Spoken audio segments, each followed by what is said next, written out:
دیکھیے دو آدمی، ایک آدمی لنگڑاتا ہوا آ رہا ہے، یہ مکھیا جی بیٹھے ہیں آپ کے، بڑے عزت دار آدمی ہیں آپ کے سماج کے، مان لو یہ ڈاکٹر ہیں اور ہم بھی ڈاکٹر ہیں. اب وہاں سے ایک آدمی لوٹ کے آ رہا، لنگڑاتا ہوا چلا آ رہا ہے. اب میں ڈاکٹر ہوں، مکھیا جی بھی ڈاکٹر ہیں.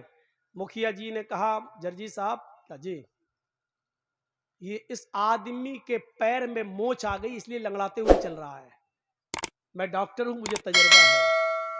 میں نے کہا نہیں مکھیا جی آپ کا تجربہ غلط ہے، اس کے پیر میں موچ نہیں آئی ہے، اس کی ریڑھ کی ہڈی میں درد ہو رہا ہے اس لیے لنگڑاتا ہوا چل رہا ہے.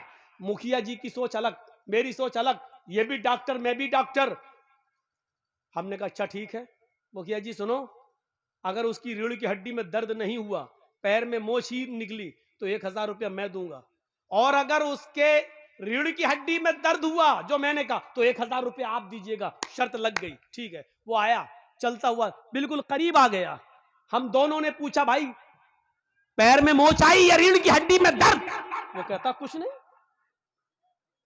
کچھ نہیں، نہ موچ نہ ریڑھ کی ہڈی میں درد. ابے پھر تو لنگڑا کے کیوں چل رہا تھا؟ اس نے کہا میری پیر کی چپل ٹوٹ گئی تھی اس لیے میں گھسٹ گھسٹ کے چل رہا تھا.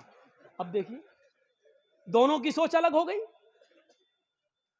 مکھیا جی ڈاکٹر ہیں، کہہ رہے ہیں اس کے پیر میں موچ. جرجی صاحب ڈاکٹر ہیں، وہ کیا کہہ رہے ہیں؟ نہیں، اس کی ریڑھ کی ہڈی میں درد. دونوں کی سوچ غلط، ان کا تجربہ بھی فیل، میرا تجربہ بھی فیل. اس لنگڑے نے کیا خود آگے کیا کہہ دیا؟ نہ موچ نہ ریڑھ کی ہڈی میں درد. ابے پھر کیوں لنگڑا کے چل رہا تھا؟ ارے میری تو چپل ٹوٹ گئی تھی اس لیے گھسٹ گھسٹ کے چل رہا تھا. نکلا کیا؟ کھودا پہاڑ نگلی چوہیا. دونوں کے پیسے بچ گئے. تو کبھی کبھی سوچ ایسی بھی ہوتی ہے، سوچ. اسی لیے قرآن نے کہا ہے بنا تحقیق کیے ہوئے کبھی اپنی زبان سے کوئی لفظ مت بولو. اذا جاکم فاسقم بنبأ، جب تمہارے درمیان کوئی سماج کا برا آدمی کوئی بری خبر لے کر آئے، کسی کے بارے میں کہے فلاں ایسا کر رہا تھا، تو ایک دم اس کی بات مت مان لو بلکہ تحقیق کر لو. آپ کو معلوم ہے امام اوزاعی رحمت اللہ علیہ بہت بڑے بزرگ گزرے ہیں. ذرا دیکھیے ان کے گھر میں ان کی بیوی سے ملنے کے لیے ان کے گاؤں کی ایک عورت آتی ہے اور صبح صبح دروازہ کھٹکھٹاتی ہے. امام اوزاعی رحمت اللہ علیہ فجر کی نماز کے بعد قرآن کی تلاوت کر رہے تھے چٹائی پر بیٹھ کر. انہوں نے دروازے پہ دیکھا کوئی آیا ہے، دروازہ کھولا تو سامنے گاؤں کی عورت کھڑی ہے. پوچھا کیسے آئی ہو بہن؟ اس نے جواب دیا آپ کی بیوی سے ملنا ہے. امام اوزاعی رحمت اللہ علیہ نے اپنی بیوی سے کہا کہ تم سے کوئی عورت ملنے آئی ہے، تم اس سے ملو، میں اندر چلا جاتا ہوں. اب امام اوزاعی اندر چلے گئے اور جس چٹائی پر قرآن پڑھ رہے تھے اس چٹائی پر ان کی بیوی نے اس گاؤں کی عورت کو بٹھا دیا، آؤ بیٹھو. وہ عورت جیسے ہی جو گاؤں کی ملنے آئی تھی جیسی بیٹھی چٹائی پر، اس کے پیچھے سے جو شلوار، یہ جو تھمس ہوتے ہیں ہپ کا حصہ، یہ پورا بھیگ گیا. جیسی بیٹھی وہ پوری شلوار پورا کپڑا اس کے جسم سے چپک گیا، بھیگ گئی. وہ اس نے نظر دوڑائی تو امام اوزاعی کا 3 سال کا بچہ کپڑے اتارے ہوئے ننگا وہیں پر کھیل رہا تھا. اس عورت نے کیا سمجھا کہ ابھی اس بچے نے یہاں پیشاب کر دیا ہے. دیکھیے بچہ ننگا ہو، کپڑا نہ ہو، اور یہ بیٹھی ہو پورا بھیگ گئی. تو اس نے کیا کہا امام اوزاعی کی بیوی سے، تمہیں شرم نہیں آتی؟ تم نے مجھے اس چٹائی پہ بٹھا دیا جہاں تمہارے بچے نے پیشاب کیا ہے. دیکھیے پیشاب پورا میرے کپڑے میں بھر گیا، اب جا کر میں نہاؤں اور کپڑا دھلوں؟ بچہ 3 سال کا ہے، اب تو اس کا پیشاب بھی پاک نہیں رہا کہ چھینٹا مار کے پاک ہو جائے، اب تو دھلنا پڑے گا. سردیوں کے دنوں میں چٹائی پہ بٹھا دیا. امام اوزاعی کی بیوی کیا کہتی ہیں؟ دیکھیے سوچ، دیکھیے اس عورت کی سوچ کیا تھی کہ اس پہ پیشاب ہے. امام اوزاعی کی بیوی کہتی ہیں پیشاب نہیں ہے میری بہن، تم شوق سے اس پر بیٹھی رہو، تمہیں ڈرنے کی کوئی ضرورت نہیں. وہ کہتی ہے کہ میں کیسے مان لوں یہ پیشاب نہیں ہے؟ کوئی لوٹا نہیں رکھا، پانی کا کوئی جگ نہیں ہے، کوئی گلاس نہیں ہے کہ یہاں پانی گرا ہوا ہو. یہ بچہ آپ کے کپڑے اتارے ہوئے ہے، مجھے تو یہی اندیشہ کہ اس بچے کا پیشاب ہوگا. امام اوزاعی کی بیوی کہتی ہیں کہ یہ میں آپ کو ضمانت دیتی ہوں کہ یہ پیشاب نہیں ہے.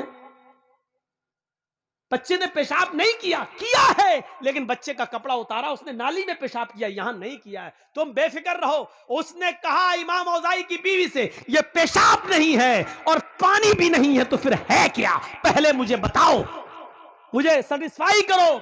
امام اوزاعی کی بیوی کہتی ہیں جب تم مان نہیں رہی ہے تو اب مجھے تجھے بتانا پڑ رہا ہے کہ یہ کیا ہے. سن، جب تو نہیں مان رہی ہے تو سن، میرے شوہر فجر کی نماز پڑھ کے آتے ہیں اور اسی چٹائی پر بیٹھ کر قرآن کی تلاوت کرتے ہیں. قرآن پڑھنے کے بعد پھر وہ اپنے رب سے اپنے گناہوں کی معافی مانگتے ہیں اور توبہ کرتے ہیں. اتنی توبہ کرتے ہیں، اتنا روتے ہیں اپنے رب کے سامنے کہ ان کے آنکھوں سے گرنے والے آنسوؤں سے یہ چٹائی بھیگ جاتی ہے، تر ہو جاتی ہے.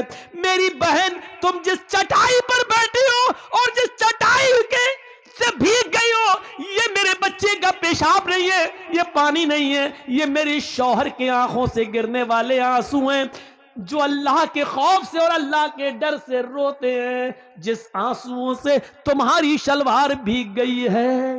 دیکھا آپ نے وہ کیا سوچ رہی تھی اور وجہ کیا نکلی ہے.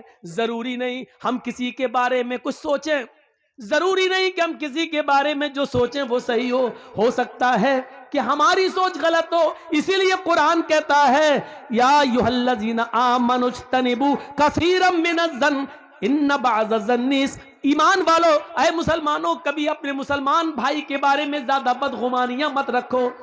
زیادہ بدگمانی نہیں. ایک لڑکی کانوں میں لیڈ لگا کر موبائل ہاتھ میں رکھ کر سڑک پر چلی جا رہی ہے اور باتیں کرتی ہوئی جا رہی ہے، ہمارا دماغ فوراً وہیں پہنچتا ہے یہ اپنے بوائے فرینڈ سے بات کر رہی ہے.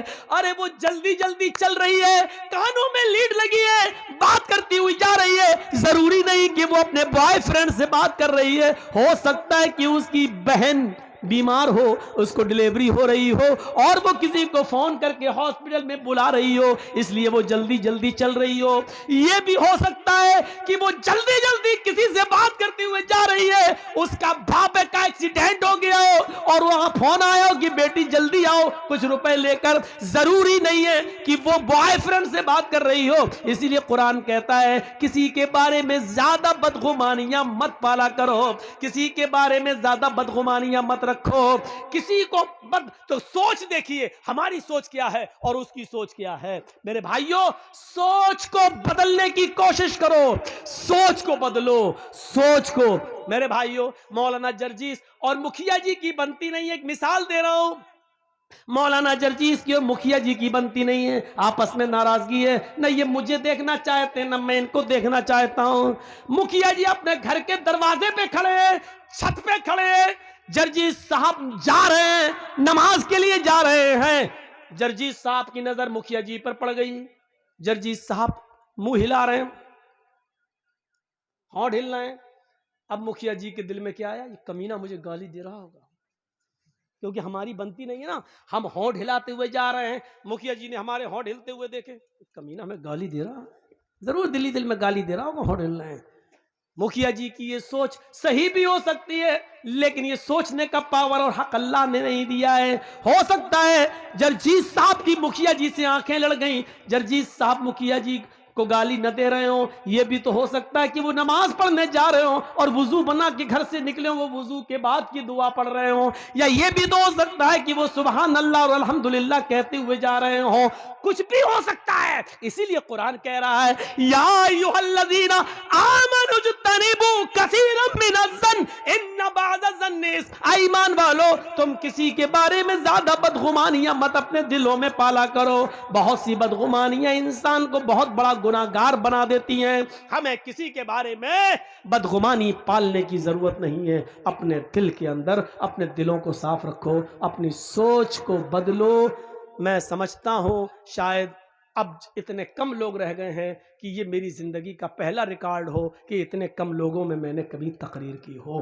میرے بھائیوں، تقریر کے لیے 1 گھنٹہ کافی تھا. مجھے تو مکھیا جی نے کہا تھا کہ 10 بجے آپ کو ٹائم مل جائے گا، لیکن 12 بجے مجھے بٹھایا گیا. مجھے معلوم تھا کہ 12 بجے کے بعد ہی ٹائم ملتا ہے. اگر آج مل جاتا تو واقعی میں بڑی تعریف کرتا. آج یہ سوچا تھا کہ بہار کی سرزمین پر 10 بجے ٹائم، یہ پہلی مرتبہ مجھے مل رہا ہے. اگر 10 بجے ٹائم دیتے تو میں واقعی تعریف کے جملے بولتا اور کہتا کہ آپ نے ریکارڈ توڑ دیا. لیکن آپ نے مجھے 12 بجے ہی ٹائم دیا، اس لیے آپ اس تعریف کے اب حقدار نہیں رہ گئے ہیں. آپ نے وہی ٹائم دیا جو ہمیں عام جلسوں میں ملتا ہے، وہی ٹائم دیا. اب میں بھی تھک چکا ہوں اور میرا کل پروگرام کافی دور ہے، مجھے نکلنا ہے. اللہ رب العالمین سے ہم دعا کرتے ہیں کہ بارے الہ ہماری خطاؤں کو معاف فرما دے، ہماری سوچ کو اسلامی سوچ بنا دے.